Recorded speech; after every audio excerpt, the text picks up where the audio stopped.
I think before we move on much further with the cockpit, here's the seat so far, and it's had this graphite weathering on top of the matte brown, which I think has given this nice sort of worn leathery look to it. So you could use the kit photo etched belts, but you'll need to paint them and finish them off. So that's that of course that's an option. And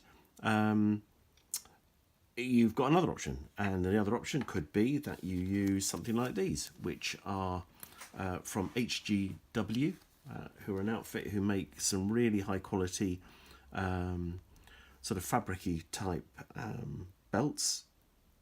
I think they call it micro textile. And then you've got these little buckles as well, photo etch buckles that fit on. So you've got sort of unweathered and weathered belts, sort of worn and not so worn, which is good. And then you assemble them and make them up, and they look something like that. So that's quite a good way to go, to be honest, if you want a really realistic look. They're a little bit fiddly, but they are perfectly perfectly workable. And down at the bottom on the back here, you've got a little set of instructions that tells you how to put them together. I'm really split, if I'm honest, between using these, which is probably my preferred way of going, or trying to work with the kit parts. So I think what we'll do is, I think in fairness, because I did say I was going to try and work with as much as possible what you get in the box with 1 or 2 changes. So just to draw your attention to this is an option. If you want to know more about how to apply these belts, these HGW models belts, then check out the Techniques Bank. There's a little bit of info in there showing how they work step by step. They are very good, very realistic, and I think, as I said, I'm totally split as to whether to use them or not. But I think what I'm going to do is try and use the kit parts to start with. Let's see how we go with those, and how you might need to approach them if you were going to use them. So let's get on with that, and I'll come back in just a second, and we'll go through each step of using those kit photo etch belts. And just before I let you go, I was going to say, well, let's have a look at the belts, but I can't find them, so let me find them and we'll come back and I'll see you in a moment.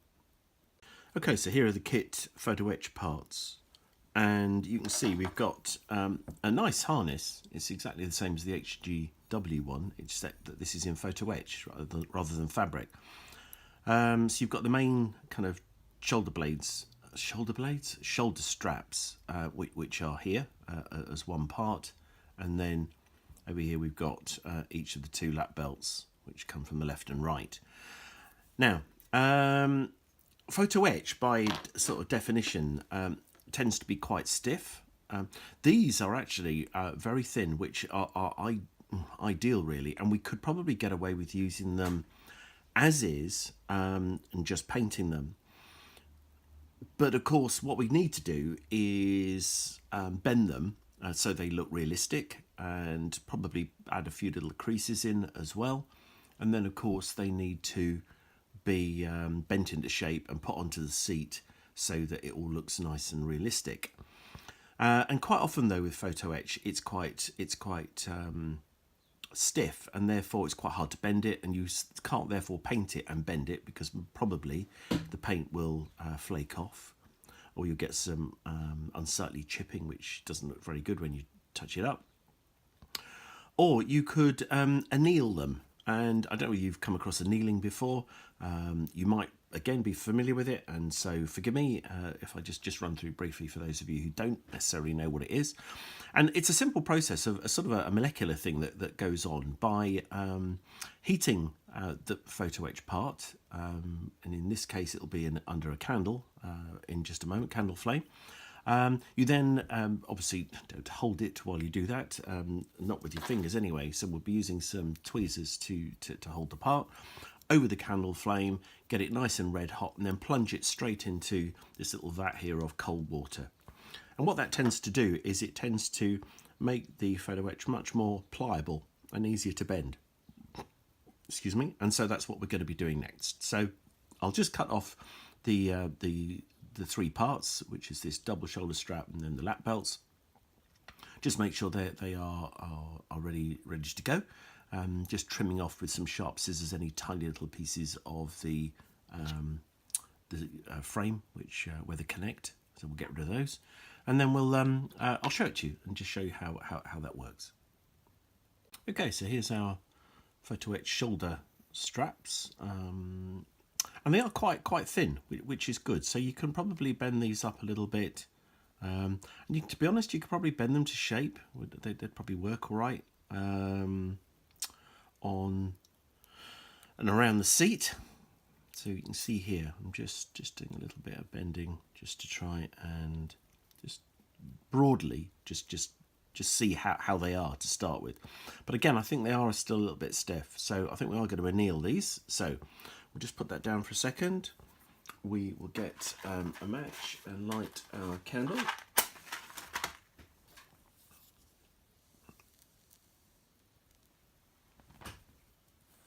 Put that in there. And I've got a separate set of tweezers which I've got here, these sort of broad ones which I think are nice to do the job. And so just pick a useful place to hold the part. So here I'm just going to pick one of the buckles, just like so. So make sure they're sort of firmly in there, which is good. And then all we do is then hold it over the heat and heat it up so it's nice and red hot.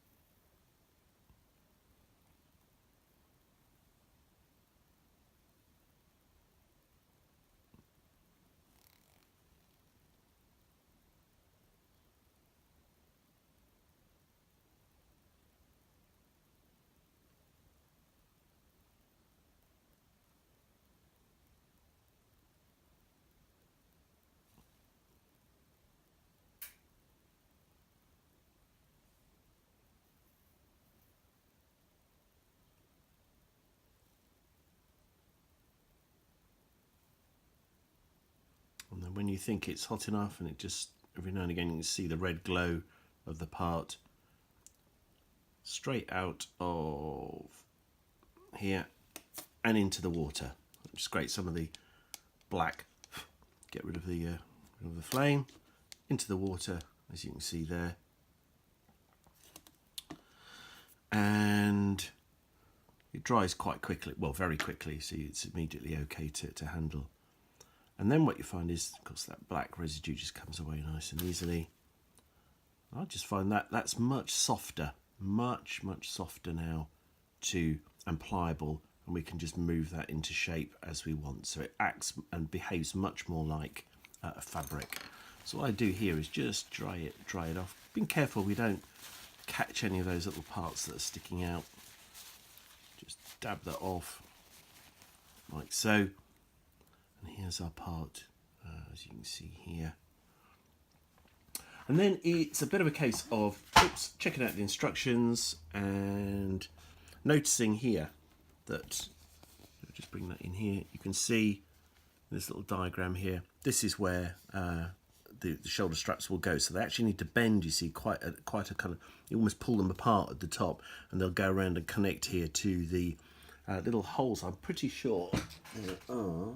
Yeah, there are tiny little locating holes in the kit parts, this bulkhead at the back here.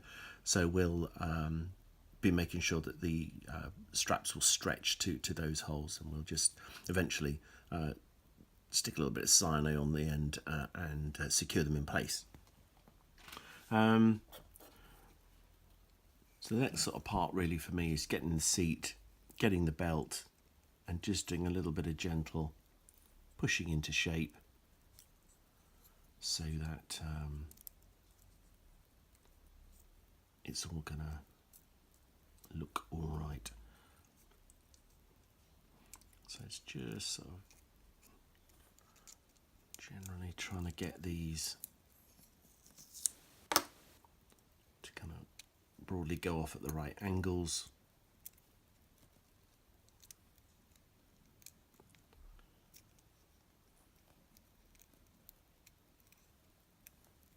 So it's definitely a bit of playing around here, a bit of trial and error, But you get the idea. You get the idea, yeah? So what we'll do is we'll just play about that a little bit more, get the belts into the right sort of shape, probably add a couple more crinkles to them, which is why it's better to add the crinkles now they've been annealed, because it's a bit softer to do that. And then we can add the lap straps as well. But what I want to do is just get them moulded into the right shape, so I know that they're going to be about right, as they are pretty much like that. And then I'll take them away, and then we'll get these painted now. I think I'll just get on and paint them, so that we can then just drop them into position with minimal fiddling around to get them to fit perfectly. Okay, so there we go. That's this next stage in the straps. So I'll just, as I say, I'll just get on and paint those. Get some nice sort of beigey coloured paint by the look of it, some buff beige coloured paint, and of course those HGW belts that we could have used give us quite a nice guide. If you did have any, give us quite a nice guide here. So it looks like something like XF what? Don't know really. Probably XF76 maybe that we used earlier, but probably that's a little bit on the kind of neutral side really. So I think we need to go for something a little bit browner. So have a quick look over here. I reckon, here we go, that's what I was looking for. Something like Deck Tan is quite good. So something like XF55 perhaps, or probably 57 if you want a slightly brownier hue to your paint. So 55 or 57, something like that should do quite nicely. So that's the next trick. What I will do though is just give these a very quick blast with some primer. So I shall use All Clad Grey primer for these. I think that's what I'll use. So I'll just get some grey primer, put them onto the belts, and that will just make them give a nice base basically for the Tamiya to go spraying right on top of those. You could probably get away with hand painting with enamels. That would probably work all right.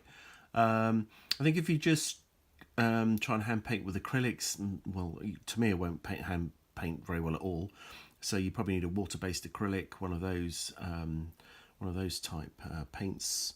But again, I just think it's useful to have a base onto which you apply your paint. So we'll get some primer out and get on with it. Okay, so here we go. All annealed up, ready for undercoating, priming. So I've bent those into shape now. So the nice thing is that once they're all painted up, a little bit of weathering, perhaps with some pastel chalk, something like that, we can just drop those into position on the seat, the painted seat. So quite pleased about that. So they should all fit and look quite good, and actually pretty quick. Once you've just done that, I mean, it takes us almost as long to explain it to do it. So just crack on with it, do it, pop them onto the seat, and then my intention is to get the seat in. And then we can start building up the other cockpit details around the seat, because I think it's going to be quite hard to get the seat in past the compass and a couple of other smaller details that exist in there, like the hand air pump for pressurising the fuel tank, that kind of thing. So let's get on with priming and back soon.